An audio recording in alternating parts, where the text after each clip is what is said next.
Careful what you say. Not everyone in the room is as invisible as you think. The words weren't spoken yet, but they hung in the air like a warning no one heard. The private dining room on the 47th floor overlooked Manhattan, a sea of glass and gold stretching beneath a velvet sky, where deals were made over $300 bottles of wine and silence often cost more than words.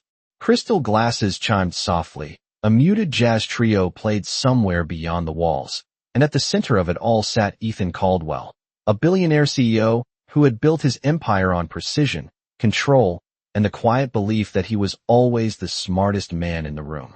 He leaned back in his chair, tailored suit perfect, cufflinks catching the light, speaking in fluent Japanese to the investors across from him with a confidence that bordered on theatrical.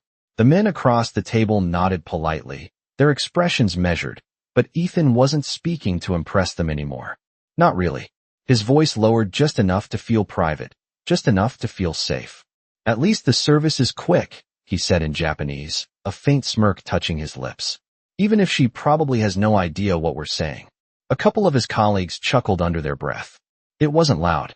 It didn't need to be. That was the thing about power, it didn't shout. It assumed. Moving quietly between them was Naomi Brooks, a waitress most people in that room hadn't truly seen all night. She carried a tray with steady hands, refilling glasses, adjusting plates, her posture straight, her expression calm, the kind of calm that came from knowing how to exist in spaces that weren't built for you. To them, she was background. To them, she was safe to ignore. Ethan didn't look at her when he spoke. He didn't need to. In his world, people like her didn't change outcomes. They served them. Naomi stepped closer, pouring a deep red wine into his glass, the liquid catching the amber light as it settled. Her movements were precise, almost effortless, but her eyes missed nothing. Not the tone, not the laughter, not the language. Across the table, one of the Japanese investors shifted slightly, his gaze flickering between Ethan and Naomi for just a second too long, as if something didn't sit right, but the moment passed. It always did. Because rooms like this were built to protect men like Ethan, to cushion their words, to make even arrogance feel like strategy. You'd think they'd hire staff who could at least understand the basics.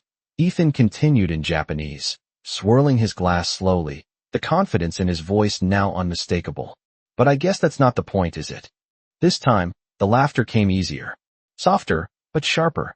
Naomi finished pouring, placing the bottle back on her tray with a quiet precision that almost sounded like punctuation.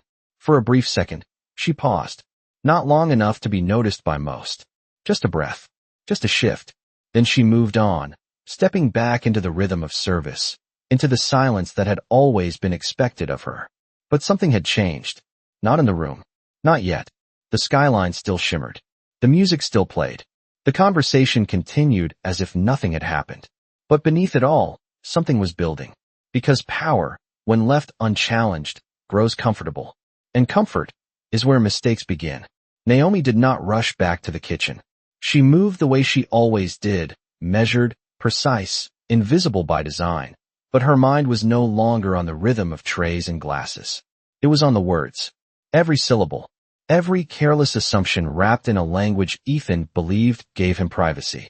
The hallway behind the dining room was quieter, the hum of conversation fading into a distant murmur, replaced by the soft clatter of dishes and the low voices of staff who had learned to keep their heads down and their opinions to themselves.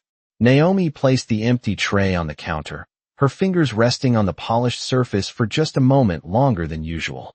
Not hesitation, not fear, calculation. She had heard men like Ethan before. Different faces. Same tone. The kind that reduced people to roles, to uniforms, to background noise. She had learned a long time ago that silence was not always weakness. Sometimes it was strategy. A line cook brushed past her, calling out an order, the kitchen snapping back into motion. But Naomi remained still for one more second, her reflection faintly visible in the stainless steel surface. Calm eyes. Steady breath. No anger. Just clarity. Because this was not new to her. Years earlier, far from the skyline now glowing outside those windows, Naomi had stood in a cramped classroom in Osaka, her notebook filled with characters most people in that dining room could not recognize, let alone pronounce. She had stayed up nights practicing tones, learning not just the language but the rhythm behind it, the culture beneath it, the respect woven into every phrase. Language, she had learned, was not just words. It was intention, and intention could not be faked for long. Back in the dining room, Ethan continued, unaware, his voice smooth, confident, unchecked. He spoke about numbers, about expansion, about control, slipping back into English when it suited him, then returning to Japanese when he wanted to shape the narrative without interruption. The investors listened, but something had shifted, subtle but present. One of them glanced again toward the hallway Naomi had disappeared into, a flicker of curiosity crossing his face before he masked it with a polite nod. Ethan noticed none of it. He was too comfortable, too certain that the room still belonged to him. Naomi picked up another bottle, her grip steady, and stepped back toward the door. The moment stretched as she paused just before re-entering, the soft light from the dining room spilling across the floor. She could walk in, finish the shift, let the night pass like so many others before it. No confrontation, no disruption, just another story that stayed untold. That was the expected choice, the safe one. But something about the way he had spoken, not just the words, but the assumption behind them, lingered. Not sharp, not loud, just persistent, like a quiet question that refused to disappear.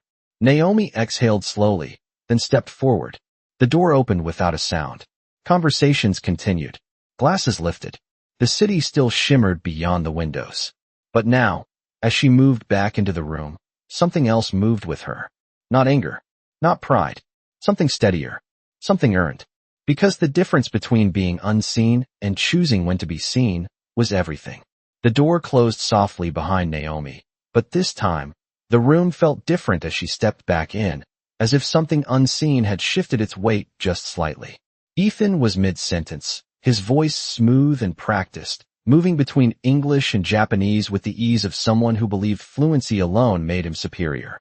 He gestured lightly with his glass, outlining projections, market expansions, numbers that stretched into the hundreds of millions, each word reinforcing the image he had built of himself. Control, precision, authority.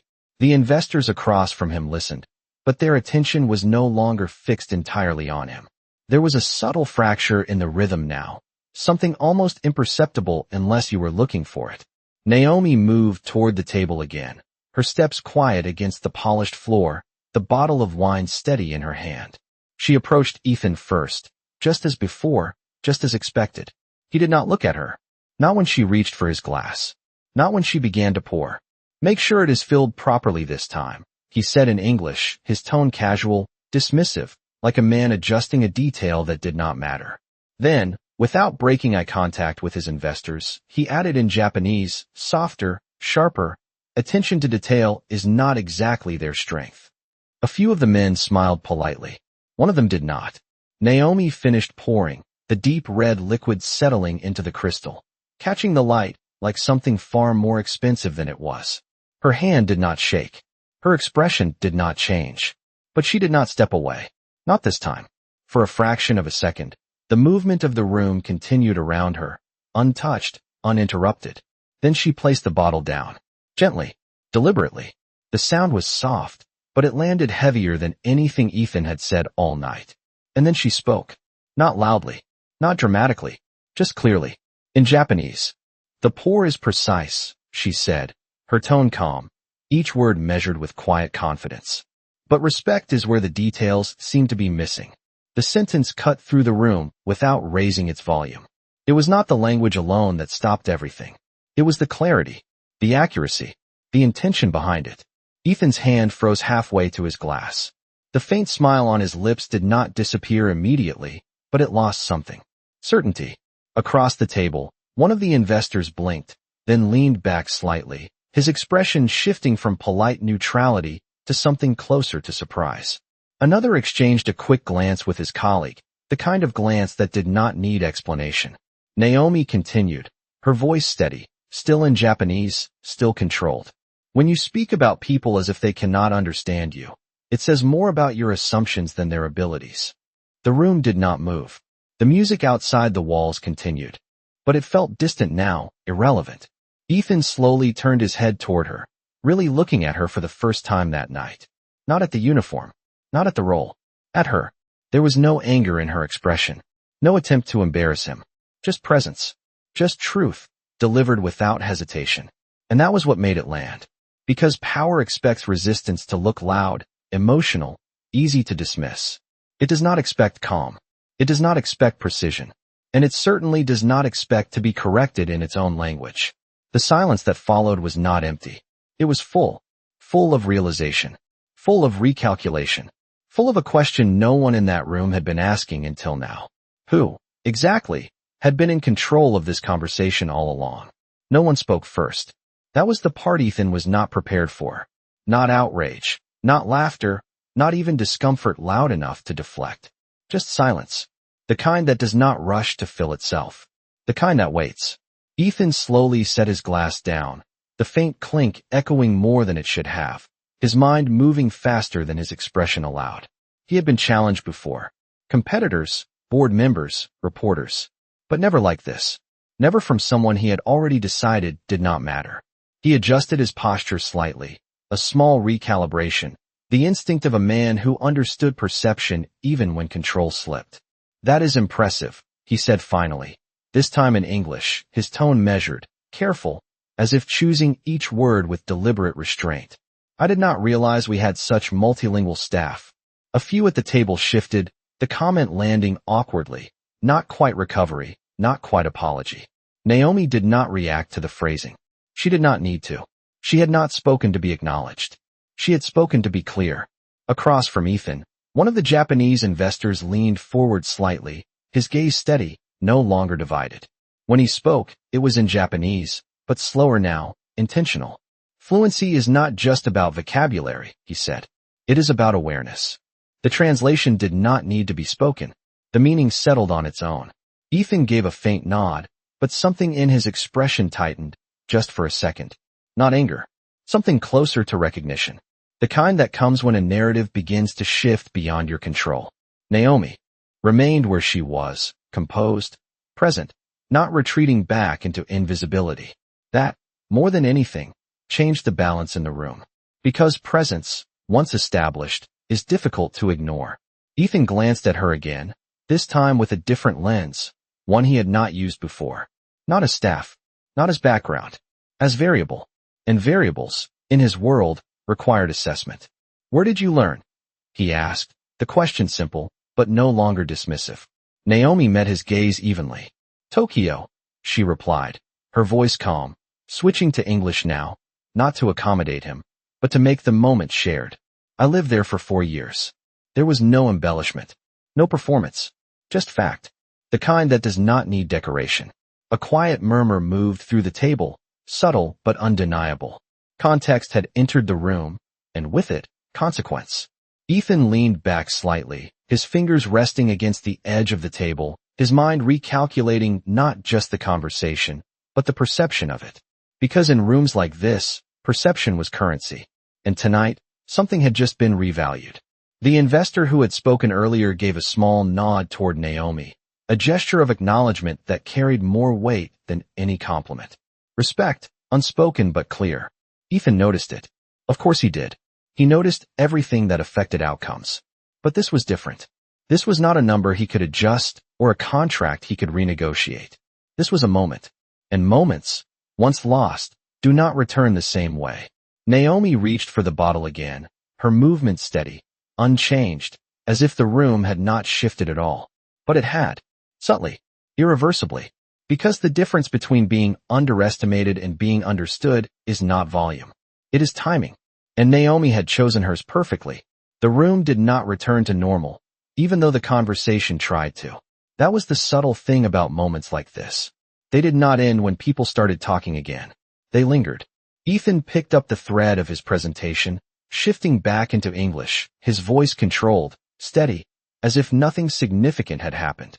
He spoke about projections again, timelines, expansion into Asian markets, but something in his delivery had changed. It was quieter now, more measured, not weaker, but aware.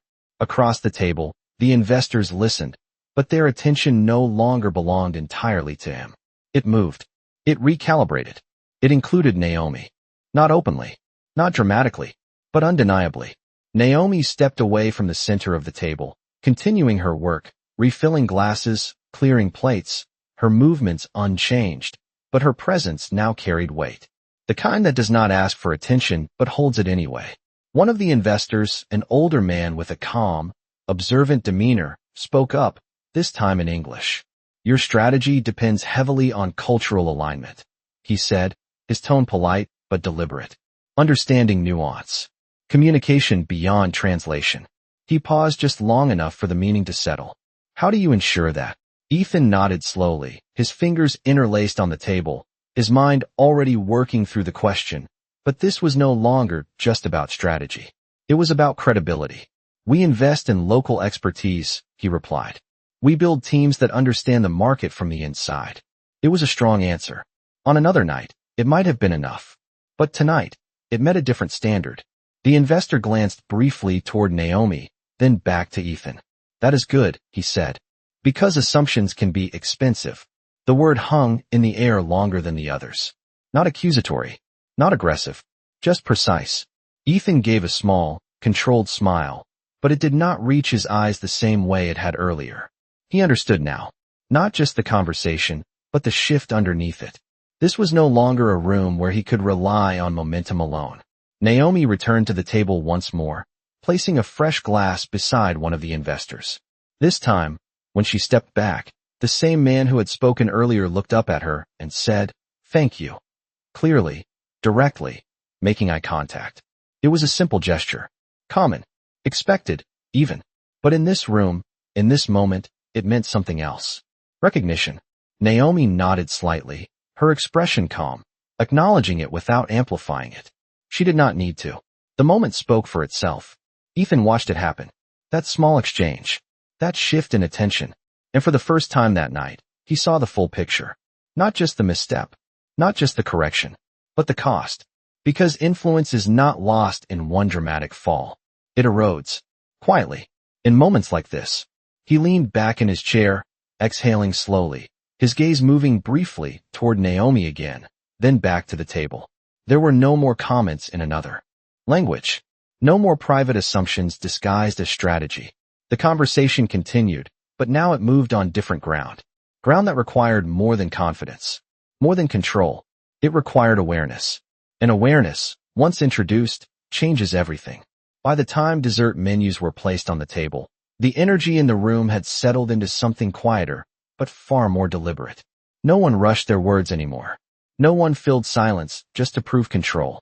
Even the soft jazz beyond the walls seemed to fall into the background, as if the real conversation had shifted somewhere deeper, somewhere less visible. Ethan glanced at the menu in front of him, but he was not reading it.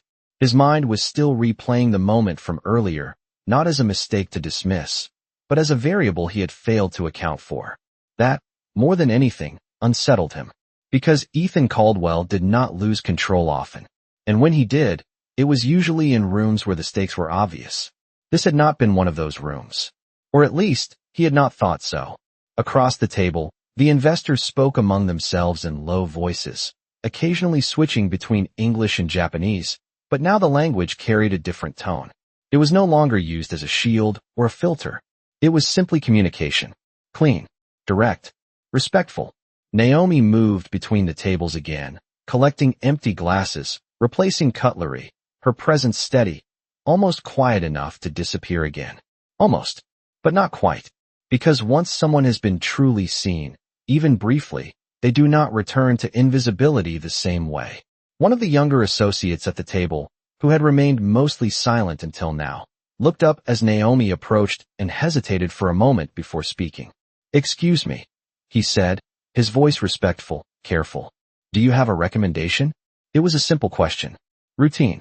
Something asked in restaurants every day. But the tone was different. It carried intention. Naomi paused, meeting his gaze, not as a server responding to a request, but as someone being asked for her perspective.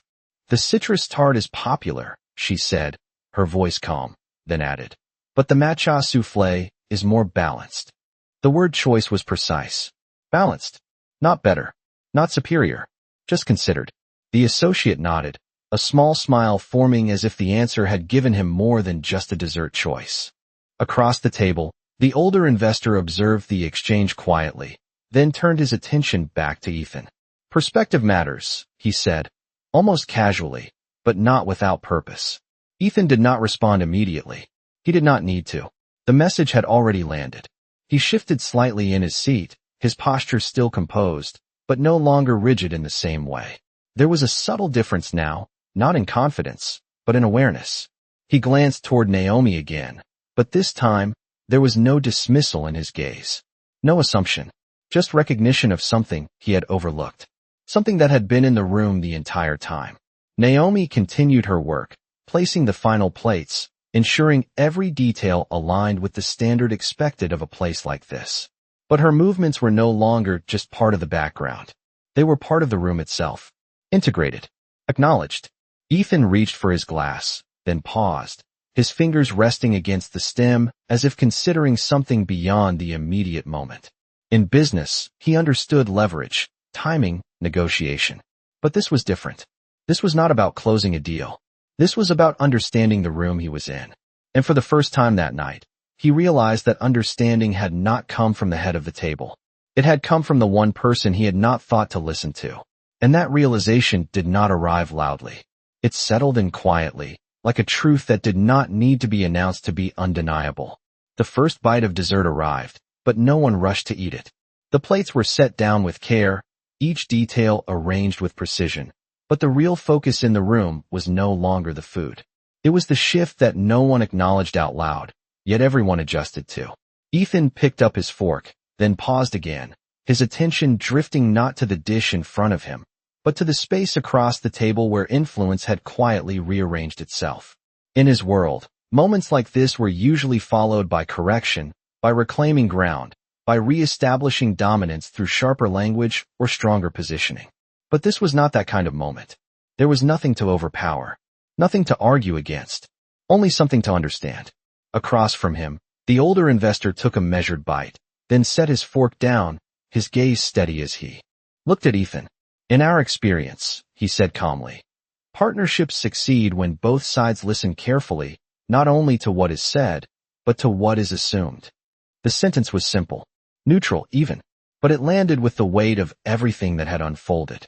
Ethan nodded once, slower this time, not as a reflex, but as acknowledgement. "That is fair," he replied, his tone quieter, stripped of the earlier performance, leaving something more direct behind. The conversation continued, but now it flowed differently. Questions became more precise. Answers became more considered. The room no longer revolved around one voice. It balanced. And in that balance, something more valuable than control began to form. Naomi stood near the side of the room, her hands resting lightly against the tray she carried, observing without intruding. She had returned to her role, at least on the surface, but the room had not returned to its old structure. That was the difference, because roles can remain the same while perception changes everything. Ethan's gaze moved toward her again, not out of curiosity now, but intention. He set his fork down, the decision forming before the words did. "Naomi," he said, using her name for the first time that evening. The sound of it was small, but it shifted attention instantly. Conversations paused, just slightly. Not dramatically, just enough. Naomi turned toward him, her expression composed, neither expectant nor dismissive. "Present." "Yes, sir," she replied, her voice even, professional, but not distant. Ethan held her gaze for a brief moment, long enough to show that this was not another passing instruction. "Earlier," he said, choosing his words carefully, "you mentioned respect." He paused, not searching for language, but for accuracy. "You were right." The room did not react loudly. There were no surprise gestures, no visible shock. But the silence that followed was different from before. It was not tension. It was recognition. Because in rooms like this, acknowledgement does not come easily. And when it does, it carries weight. Naomi inclined her head slightly, accepting the statement without turning it into something larger than it needed to be. "Thank you," she said simply. No triumph. No emphasis. Just closure. Ethan leaned back again, but this time, the posture was different. Not defensive. Not dominant. Just grounded. The conversation resumed, but now it moved with a clarity that had not been there at the start of the night. Not because anything had been forced, but because something had been understood. And understanding, once it enters a room, has a way of staying long after the words that invited it have faded. The night did not end with applause or grand declarations. It ended the way most powerful nights do, quietly, with decisions being made beneath the surface. Coffee was served in small porcelain cups, steam rising gently as the skyline outside shifted from deep blue into the faint glow of late evening. Conversations softened, but they did not lose their focus. If anything, they became sharper, more intentional. One of the investors set his cup down and leaned slightly forward, his attention fixed on Ethan, but his tone carried the weight of everything that had happened before. "We value partnerships built on awareness," he said calmly. "Not just capability." It was not a rejection. It was not an approval. It was something in between. A line drawn with precision. Ethan nodded, slower this time, his expression composed but no longer performative. "Understood," he replied. And for the first time that night, the word felt accurate. Because understanding is not what you say. It is what changes after you say it. Naomi moved through the final stages of service, collecting empty cups, clearing the table with the same quiet efficiency she had shown all evening. But now, there was no need for anyone to pretend she was not there. The room had already adjusted. The younger associate who had asked about dessert earlier gave her a small nod as she passed, a gesture of acknowledgement that would have gone unnoticed at the start of the night, but now carried meaning. Across the table, the older investor spoke again, this time in Japanese, his voice measured, his tone respectful. "There is strength in knowing when to speak," he said. Then he paused, just long enough to let the next part settle. "And when to listen." The translation was not needed. The message was clear. Ethan did not respond immediately. He allowed the silence to sit, not as a gap to fill, but as something to respect. That alone marked the difference. Finally, he spoke. "I agree," he said, his voice steady, but stripped of its earlier edge. "And I appreciate the reminder." The meeting began to close, not with a formal conclusion, but with a shared understanding that the direction had shifted. Chairs moved slightly. Jackets were adjusted. Hands were shaken. But even in those small gestures, something had changed. The tone was different. More equal. More deliberate. Naomi stood near the edge of the room, her tray held lightly at her side, observing the final exchanges. She did not step forward. She did not need to. Her role in the evening had already been defined, not by her position, but by her presence. As the investors prepared to leave, one of them paused briefly in front of her. He inclined his head slightly, a gesture of respect that required no words. Naomi returned the gesture with the same quiet composure she had carried all night. No performance. No expectation. Just acknowledgement. Ethan watched it happen. That small moment. That exchange without language. And for the first time, he understood something that no projection or strategy had ever taught him. Influence is not about controlling the room. It is about earning your place in it. The doors opened. The night air beyond the building carried the distant sound of the city, steady and constant. The meeting was over. But what remained was not the deal, not the numbers, not the presentation. It was the shift, the kind that does not announce itself, but changes everything that follows. The room emptied the way it had filled, quietly, without spectacle, leaving behind only the faint imprint of what had taken place. The last of the investors stepped out into the hallway, their voices fading into the distance, their decisions already forming in ways that would not be announced until later. The door closed softly, and for the first time that night, the space felt still, truly still. The skyline beyond the glass stretched wide and silent, lights flickering across the city like a reminder that the world outside never stopped moving, even when something inside had shifted completely. Naomi gathered the final pieces from the table, stacking plates, aligning silverware, restoring order to a room that no longer felt the same as it had a few hours earlier. Her movements were steady, familiar, but there was no urgency now. No pressure to disappear into the background. The night had already spoken. Ethan remained where he was for a moment longer, his chair slightly turned toward the window, his hand resting lightly against the table as if grounding himself in something he had not fully processed yet. He had walked into the evening expecting to lead, to persuade, to close. And in many ways, he still had. but not in the way he understood before. He stood slowly, adjusting his jacket, the motion automatic, but the pause that followed was not. His gaze shifted across the room, landing on Naomi as she placed the last glass onto her tray. For a brief moment, neither of them spoke. There was no need. Some moments do not require language to be complete. Ethan stepped forward, closing the distance with a calm that was different from earlier, not driven by confidence, but by clarity. Naomi, he said again, her name no longer unfamiliar in his voice. She turned, meeting his gaze with the same composed presence she had carried all night. Yes, sir, she replied, her tone even, unchanged, not elevated by what had happened, not diminished either. Just steady. Ethan paused, not searching for words this time, but choosing them with care. You changed the direction of this meeting tonight, he said. There was no exaggeration in it. No attempt to impress. Just acknowledgement. Naomi held his gaze for a second, then gave a small, almost imperceptible nod. I clarified something that was already there, she said simply. The distinction was subtle, but it mattered. Ethan let out a quiet breath, a faint shift of perspective settling into place. That is more powerful than most strategies, he replied. There was no immediate response to that. There did not need to be, because the truth in it was not something that required agreement. It simply existed. Naomi adjusted the tray in her hands, preparing to step away, to return to the work that remained, the part of the night that continued long after the important moments had passed. But before she moved, Ethan spoke once more. For what it is worth, he said, his voice steady, I will not forget this. Naomi's expression did not change, but something in her eyes reflected understanding, not of the words themselves, but of what they represented.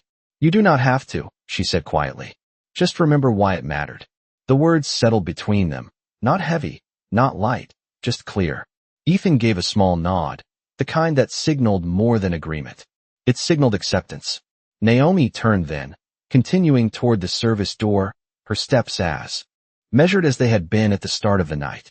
But this time, the room did not swallow her presence. It held it, because some voices do not need to be loud to be remembered, and some lessons do not come from power, but from the moment power is asked to listen.